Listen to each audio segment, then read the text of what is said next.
Yeah, Talapati Vijay.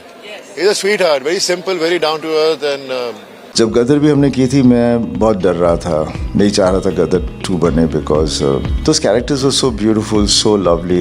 It's a different character from Tangalan, very complete opposite, 180 degree different. Kantara 2, Chhaava, Coolie, War 2, Housefull 5, L2 Empuraan, ये 2025 की वो बड़ी फिल्में थी जिसने दबा के नंबर्स पोस्ट किए। और कुछ ऐसी भी थी जिनसे एक्सपेक्टेशंस तो इतनी थी जितने आपके पेरेंट्स को आपसे, लेकिन इन्होंने बॉक्स ऑफिस को सुलभ शौचालय समझ के वही मूव दिया, जैसे कि गेम क्रिंजर, छछूंदर, हग लाइफ। और जब 2023 में जवान पठान तो 2024 में पुष्पा 2 कल्कि, मतलब कंसिस्टेंटली इंडियन सिनेमा ने 2 साल में 1000 करोड़ की 4 फिल्में पोस्ट की, लेकिन 2025 में हैट्रिक लगते लगते रह गया। कोई भी फिल्म 1000 करोड़ का मैजिकल नंबर टच नहीं कर पाई, और शायद अब कोई कर भी ना पाए, क्योंकि बस दिसंबर ही तो बाकी है भाई। पर आज हम 2026 की कुछ ऐसी फिल्मों का कच्चा चिट्ठा लेके आए हैं जिनमें सच में दम है 1000 करोड़ की मटकी फोड़ने की। और ये वो फिल्में हैं जो फिर से इंडियन सिनेमा का इतिहास भूगोल बदल के रख सकती हैं, और सारे पुराने रिकॉर्ड तोड़ के नए रिकॉर्ड सेट भी कर सकती हैं। अब वैसे तो जुगाड़ वाले साइट्स ऑलरेडी बैन हो चुके हैं, बट मैं फिर भी आपसे कहूंगा कि इन फिल्मों के लिए आपको चोरी करने पड़े या चकारी, चाहे बनना पड़े भिखारी या बेचनी पड़े तरकारी, लेकिन भाई इन फिल्मों को थिएटर में ही एक्सपीरियंस करना। और इस लिस्ट की पहली बार थलापति की आखिरी फिल्म है जननायकन। अब जैसे सालों से कॉर्पोरेट मजदूरी कर रहा है इंसान जब अपनी जॉब क्विट करके बिजनेस या स्टार्टअप करने की अनाउंसमेंट करता है, तो एग्जैक्टली कुछ ऐसी अनाउंसमेंट होती है 2 फरवरी 2024 को, जब विजय थलापति अपनी सोशल मीडिया अकाउंट से अनाउंस करते हैं कि अब से भैया वो अभिनेता नहीं सिर्फ नेता बनेंगे। और उस टाइम पे उनकी 2 फिल्में ऑन गोइंग होती है, पहली ग्रेटेस्ट ऑफ ऑल टाइम तो दूसरी थलापति 69 या फिर जननायकन। और जहां हम दुखी थे वहीं थलापति अपनी पॉलिटिक्स में एंट्री को लेकर काफी खुश। जननायकन की बात करें तो इस फिल्म के डायरेक्टर एच विनोद इस फिल्म का आइडिया लेके 2017 के टाइम पे ही थलापति के पास जाते हैं, जिस टाइम पे थलापति मर्सल फिल्म कर रहे होते हैं। लेकिन उस टाइम पे थलापति काफी सारे प्रोजेक्ट्स में बिजी होते हैं और उन्हें फिल्म का आइडिया ठीक से समझ भी नहीं आता, इसलिए उस टाइम पे वो इस फिल्म को रिजेक्ट कर देते हैं। बाद में एच विनोद दोबारा से जब इस स्टोरी पे रीवर्क करते हैं और जब वो दोबारा से काफी टाइम बाद थलापति को फिर से इस फिल्म का आइडिया पिच करते हैं, तब जाकर उन्हें इस फिल्म का आइडिया काफी पसंद भी आता है और फिल्म को लॉक कर दिया जाता है। और एच विनोद खुद इस फिल्म की कुर्सी संभालते हैं एज अ डायरेक्टर। लेकिन एच विनोद इस फिल्म में एज अ डायरेक्टर पहली चॉइस नहीं थे, क्योंकि भाई जैसे कि ये थलापति की आखिरी फिल्म थी तो खुद थलापति ने 20+ डायरेक्टर्स को शॉर्टलिस्ट किया था, जिसमें कि कार्तिक सुब्बाराज, इटली वेटिमारन जैसे डायरेक्टर्स का नाम भी सामने आया था। इवन वेटिमारन को तो पहले एज अ डायरेक्टर चूज भी कर लिया गया था और डीवीबी एंटरटेनमेंट इस फिल्म को प्रोड्यूस करेगी ऐसी न्यूज आई थी। लेकिन इनिशियली इस फिल्म को प्रोड्यूस करने के लिए कोई रेडी ही नहीं हो रहा था। इवन थलापति जैसे सुपरस्टार लीड में होते हैं फिर भी प्रोडक्शन कंपनीज की फट रही होती है, जिसका सीधा रीजन होता है थलापति की भारी भड़कम फीस, जो कि होती है अराउंड 275 करोड़। अब आप कहोगे कि 300 करोड़ की फिल्म में 275 करोड़ अगर थलापति ही ले जाएंगे तो बाकी 25 करोड़ में फिल्म कैसे बनेगी? तो देखो बात ऐसी है कि फिल्म के बजट एंड बाकी कास्ट एंड क्रू की फीस 300 करोड़ है और 275 करोड़ सिर्फ थलापति की फीस है। अब भाई आखिरी फिल्म है तो बंदा दबा के पैसे भी ले रहा है, और आखिरकार वैसे भी ऐसे रूमर्स आए थे कि गोट के लिए उन्होंने 200 करोड़ की फीस ली थी। और मुझे लगता है कि भाई थलापति इस तरह की फीस डिजर्व भी करते हैं। आप उनकी फैन फॉलोइंग को किसी भी स्टार से कंपेयर नहीं कर सकते हो, खासकर केरला तमिलनाडु में उनकी अंधी फैन फॉलोइंग है। इसलिए जननायकन की भी शूटिंग ज्यादातर स्टूडियोज में की गई थी, ना कि आउटडोर लोकेशंस पे। नहीं, पैसे बचाने की बात नहीं है, दरअसल आउटडोर में शूटिंग होती तो थलापति के फैंस भीड़ लगा देते, चक्का जाम हो जाता। 27 सितंबर 2025 को जो हुआ वो हम कैसे भूल सकते हैं, जब थलापति की पॉलिटिकल रैली में 100 से ज्यादा लोग इंजर्ड हो गए, 41 लोग तो स्वर्ग सिधार गए। और तमिल सिनेमा में दूसरी बार और थलापति के साथ शायद पहली बार इस फिल्म में एज अ विलन काम कर रहे बॉबी देओल ने थलापति के लिए एग्जैक्टली यही बात कही थी। he's a huge star. He is massive.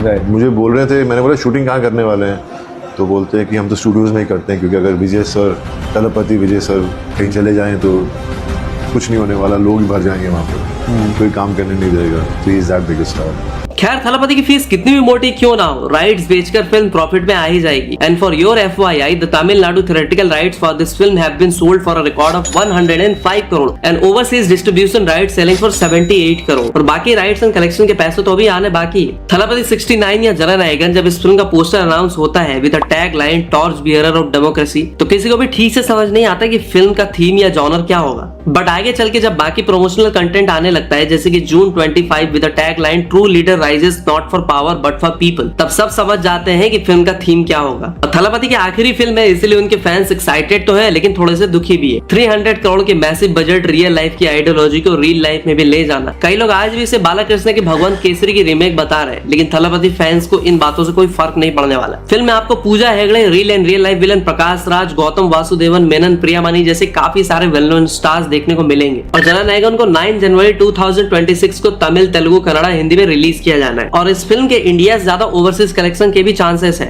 और आपको पता ही होगा कि Vijay has at least 6 film that have cross $10 million in overseas gross, जहां वारिसू का ओवरसीज कलेक्शन 89 करोड़ था, मास्टर का 55 करोड़, बिगिल का 94 करोड़, लियो का 204 करोड़। और मे भी इसीलिए इस फिल्म का ऑडियो लॉन्च इवेंट भी इंडिया में नहीं रखा गया, वो 27 दिसंबर 2025 को कुआलालंपुर मलेशिया में रखा गया है। पहले इस फिल्म को 17 अक्टूबर को ही रिलीज करने का प्लान था, लेकिन थलपति पॉलिटिकली काफी एक्टिव होते हैं, जिसकी वजह से फिल्म पोस्टपोन हो जाती है और अब श्योर शॉट है कि ये फिल्म 9 जनवरी 2026 को पोंगल संक्रांति के टाइम पे आएगी। मतलब political action thriller film, Thalapathy का अनबीटेबल स्टारडम, अनिरुद्ध का म्यूजिक, पोंगल का फेस्टिव टाइम और सबसे बड़ी बात थलपति की आखिरी फिल्म, यानी कि पैन वर्ल्ड में थलपति के फैंस थिएटर पहुंच जाएंगे इस फिल्म को देखने के लिए, क्योंकि एक फिल्म नहीं एक फेयरवेल है। फिल्म के डायरेक्टर ने भी खुद कहा है कि एक प्योर मास टेम्पलेट की कमर्शियल फिल्म होगी और ये एक पक्का फेयरवेल फिल्म होगी।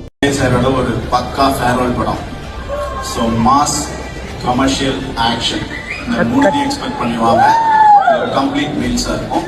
पक्का फेयरवेल पड़ना है। लेकिन इसी फिल्म का क्लैश होगा 9 जनवरी को ही इंडियन सिनेमा के आज के डेट के सबसे बड़े सुपरस्टार यानी कि प्रभास की फिल्म द राजा साहब से। अब देखो इंडिया की अब तक की टॉप 5 हॉरर कॉमेडी फिल्मों कलेक्शन की बात करें तो स्त्री 2 ने 884.45 करोड़ का इनविंसिबल रिकॉर्ड बनाया। सेकंड पे है भूल भुलैया 3 जिसने 390 करोड़ का नंबर बनाया। गोलमाल अगेन 300 करोड़ तो स्त्री ने भी 180 करोड़ और मुजिया जैसी बिल्कुल ही नए स्टार कास्ट वाली फिल्म ने भाई 132 करोड़ का नंबर पोस्ट किया। इससे एक बात तो प्रूव हो गई कि हॉरर कॉमेडी जॉनर में पैसा भी है और it's like a cash crop for producers. हाँ, लेकिन हॉरर कॉमेडी फिल्में हमेशा से स्टार पावर से नहीं बल्कि उसकी story, witty and slapstick comedy और हॉरर की वजह से चलती है। मोटा मोटा फिल्म की स्टोरी में अगर है दम तो वही होगी बॉक्स ऑफिस का बाजीराव सिंघम। ऐसे में द राजा साहब को भी मेकर सिर्फ प्रभास के नाम पे सेल नहीं करना चाहते, इसलिए टीजर में भी प्रभास की कोई ग्रैंड एंट्री वगैरह प्लान नहीं की गई थी। ऊपर से फिल्म में कॉमेडी का तड़का लगाने के लिए सीधा ब्रह्मानंदन सर को लाया गया है। फिल्म में अनुपम खेर, योगी बाबू भी होने वाले हैं और मैं तो कहूंगा कि आधे से ज्यादा लोग सिर्फ ब्रह्मानंदन सर के लिए ही थिएटर पहुंच जाएंगे। ऊपर से Sanjay Dutt as a villain south में अपना सिक्का चला के बैठे हैं। अगेन उन्हें इस फिल्म में एज ए विलन कास्ट करने का एक बड़ा मास्टर स्ट्रोक भी होने वाला है। और हॉरर कॉमेडी फिल्म में दूसरी जो चीज सबसे ज्यादा मायने रखती है वो होती है Indian myths, urban legends, folk tales यानी कि दादी नानी की कहानियां जो हमेशा से ऑडियंस को अट्रैक्ट करते आई है। तुम बाट, शैतान या दूसरी कोई भी हॉरर कॉमेडी फिल्म आप उठा के देख लो, ये इसके बेस्ट एग्जांपल्स हैं। और राजा साहब के टीजर में भी आप देख सकते हो जहां तंत्र मंत्र ये सारी चीजें दिखाई जा रही है। फिर चाहे वो मटके वाला सीन हो, भूल भुलैया की तरह मिस्टीरियस वो गेट हो, प्रभास का वो डायलॉग कि दादा ने नानी की याद दिला दी रे पांडु।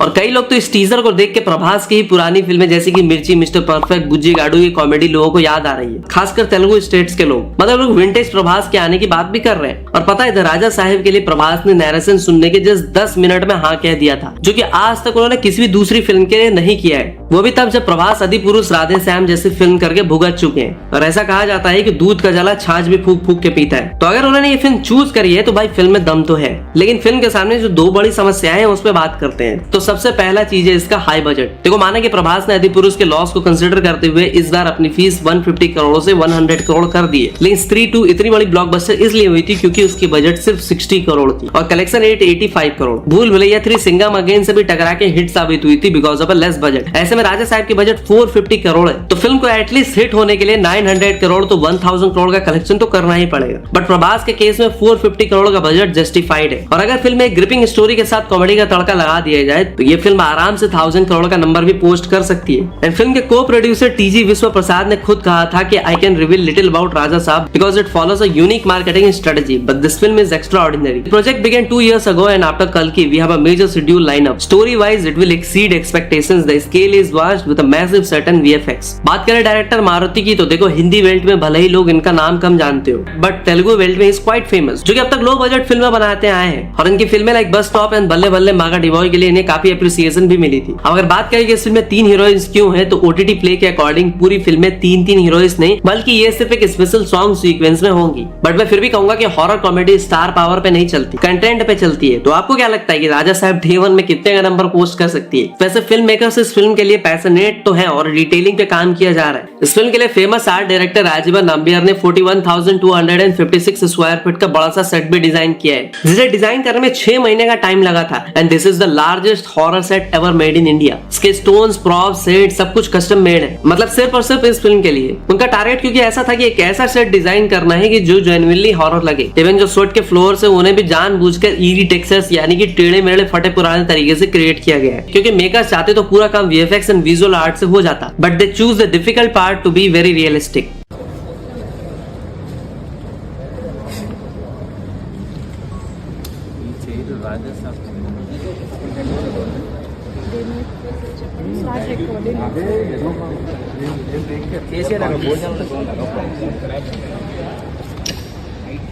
अब अगर थलापति की जननायकन और प्रभास की द राजा साहब यानी कि 2026 की पहली और सबसे बड़ी क्लैश की बात करें तो देखो दोनों ही फिल्में बिग बजट फिल्में हैं, लेकिन दोनों का जॉनर बिल्कुल अलग है। द राजा साहब को जहां तेलुगु स्टेट्स यानी कि आंध्र तेलंगाना में अच्छी रीच मिलेगी और प्रभास की पैन इंडिया पॉपुलैरिटी की वजह से हिंदी बेल्ट में भी राजा साहब का ही दबदबा रहेगा। वहीं दूसरी तरफ थलापति की अंधी फैन फॉलोइंग का फायदा जननायकन को मिलेगा तमिलनाडु एंड केरला में। बट दोनों फिल्मों का असली बैटल ग्राउंड होगा कर्नाटका। अब काफी एक्सपर्ट्स का कहना है कि जननायकन कलेक्शन वाइज राजा साहब को डोमिनेट कर सकती है, क्योंकि पहली बात तो ये है कि द राजा साहब एक मास टेम्पलेट की फिल्म ना होकर हॉरर कॉमेडी फिल्म है। दूसरी जननायकन थलापति की आखिरी फिल्म है और आपको पता ही है कि मल्टीप्लेक्स के टिकट प्राइसेस कितने ज्यादा हैं, तो पब्लिक किसी एक फिल्म को ही अफोर्ड कर पाएगी। बट बाजी पलट भी सकती है, क्योंकि नॉर्थ अमेरिका में द राजा साहब की थिएट्रिकल राइट्स बिके हैं $10 मिलियन में। And Raja Saab makers also made some strategy. इन लोगों ने क्या किया है ना कि फिल्म की तमिल डब्ड को ये लोग सेम डे पे नहीं लाके बल्कि नेक्स्ट डे पे ला रहे हैं, just to avoid the direct clash with Jananayagan and show some respect for Thalapathy. जो भी हो, दोनों फिल्मों का क्लैश फिर से ट्विटर में गंदा फैन वॉर स्टार्ट होगा और ये फैन वॉर कब तमिल वर्सेस तेलुगु सिनेमा बदल जाएगा किसी को समझ नहीं आएगा। वैसे आप इन दोनों फिल्मों में से किसे सपोर्ट करोगे, जननायकन या फिर द राजा साहब? कमेंट सेक्शन में अपनी अपनी पावर दिखाना। वेल, जनवरी में सिर्फ यही क्लैश नहीं होगी, जनवरी में एक और अगली बहुत बड़ी फिल्म आएगी और ये फिल्म बॉलीवुड की तरफ से होगी, जिसे top 12 most awaited films of India के लिस्ट में भी शामिल किया गया है, जिसकी रिलीज से पहले इसे नेक्स्ट 1000 करोड़ फ्रॉम बॉलीवुड का टैग भी मिल चुका है। मैं बात कर रहा हूँ ओगी के भाई जैक भैया की बॉर्डर 2 की। वेल, 11 अगस्त 2023 को जब गदर 2 आई थी तो मुझे आज भी याद है कि सिनेमा के काफी सारे पोंगा पंडित इससे पहले कह रहे थे कि सनी देओल के 2.5 किलो का हार्ट अब 250 ग्राम का हो गया है। बॉक्स ऑफिस में ये फिल्म औंधे मुंह गिरेगी, लेकिन जब ये फिल्म रिलीज होती है तो सनी देओल के फैंस ट्रक ट्रैक्टर्स में भर भर के थिएटर जाते हैं। गदर 2 का क्लैश OMG 2 से होता है, बट दोनों ही फिल्में पैसे कमाती है। But Gadar 2 world wide 690 crore का कलेक्शन पोस्ट करती है और सनी देओल प्राउडली कहते हैं कि मेरी फिल्म बिना कॉर्पोरेट बुकिंग के ऑर्गेनिकली इतना कलेक्शन करके लाई है। देखो 120 बहादुर 21 ये ग्राउंड वॉर पे बेस्ड फिल्में थी जो बॉक्स ऑफिस से कुछ खास उखाड़ नहीं पाई, बट बॉर्डर 2 में वही नॉस्टैल्जिया फैक्टर, वही नेशनल डे वाला दिन और फिर से सनी बाजी ला रहे हैं अपनी अगली और अब तक की सबसे मच अवेटेड सीक्वल बॉर्डर 2, जो कि रिपब्लिक डे के आसपास आ रही है, जिसे इंडियाज बिगेस्ट वॉर फिल्म भी बता दिया गया है। फिल्म में सनी देओल, दिलजीत दोसांझ, वरुण धवन, आहान शेट्टी लीड रोल में होंगे और वरुण धवन का लुक जो निकल के सामने आ रहा है, मतलब बंदा सच में इस बार अपने लीग से बाहर जाके कुछ करने की कोशिश कर रहा है, वरना अब तक उनकी मोस्टली फिल्मों में वो गोविंदा या सलमान खान बनते नजर आते हैं। और पता है, he is playing a real life colonel in this film, Tushar Singh Dahiya. Film को डायरेक्ट किया अनुराग सिंह ने, हाँ वही अनुराग सिंह जिसने अक्षय को केसरी दी थी। And try to make it as believable as possible. I'm playing PVC's character, Tushar Singh Daiya. So it's a great honor for me कि मैं वो किरदार निभा रहा हूँ। देखो इस फिल्म की शूटिंग पहले ही निपटा ली गई थी, लेकिन मेकर्स क्लाइमेक्स देखकर खुश नहीं थे। उन्हें लग रहा था कि एक तरफ हम अब तक की सबसे बड़ी वॉर फिल्म ला रहे हैं और दूसरी तरफ इस तरह का कमजोर क्लाइमेक्स। मजा नहीं आ रहा है। इसलिए अब मेकर्स ने सनी देओल एंड बाकी कास्ट एंड क्रू से रिक्वेस्ट की है कि एक बार फिर से फिल्म का क्लाइमेक्स को दिसंबर 2025 में दोबारा से शूट किया जाए। मतलब एक ऐसा क्लाइमेक्स जो आपको सालों तक याद रह जाए, जहाँ सिर्फ खून खच्चर नहीं बल्कि इमोशन, पैशन, पेट्रियोटिज्म का फुल डोज ऑडियंस को मिले और थिएटर में बस एक ही शब्द गूंजे, भारत माता की जय। और मेकर्स ने फिर से ऑडियंस के नॉस्टैल्जिया के नसों पे हाथ रखते हुए और लेजेंडरी सॉन्ग संदेशे आते हैं को रीबर्थ देने के लिए अरिजीत सिंह, सोनू निगम एंड दिलजीत मिल के लाने वाले हैं इस सॉन्ग को। देखो पहले फिल्म में दिलजीत को लेने से कंट्रोवर्सी काफी हुई थी, लोग कह रहे थे कि इस देशद्रोही को फिल्म से निकालो, लेकिन अब मैटर थोड़ा सा ठंडा हो गया है। 90 करोड़ की बजट है, but pre release buzz around Border 2 is very strong. Poster glimpses में मिलियंस ऑफ व्यूज है। Producer announce plan for massive distribution and promotional campaigns as well. मतलब पूरी तैयारी के साथ ये लोग फिल्म लाने वाले हैं। CBFC मोस्ट प्रोबेबली फिल्म को 16+ यानी कि US सर्टिफिकेट दे सकती है अगर फिल्म में ग्रिपिंग स्टोरी, इमोशन, पैट्रियोटिज्म और सनी देओल के स्टारडम को ठीक से यूज किया गया तो 1000 करोड़ कोई भी बड़ी बात नहीं है भाई। साउथ में जाके बंदा जाट जैसी फिल्म से सेंसेशन क्रिएट करके बैठा है, तो ये तो उनकी खुद की सबसे बड़ी सीक्वल है और बॉलीवुड की फिल्म भी है। ऊपर से ये फिल्म रिपब्लिक डे पे आ रही है। देखो इस लिस्ट में और भी फिल्में शामिल है, लेकिन वीडियो ऑलरेडी काफी लंबी हो चुकी है। तो अगर आप 1000 करोड़ के पोटेंशियल वाली 2026 के इस वीडियो का सेकंड पार्ट चाहते हो तो कमेंट में स्पैम करो जस्ट पार्ट 2। जस्ट 1000 कमेंट आज करा दो तो भाई कल वीडियो लेके आ जाए। तो मैं मिलता हूँ आपसे अगली वीडियो में, तब तक के लिए हर हर महादेव।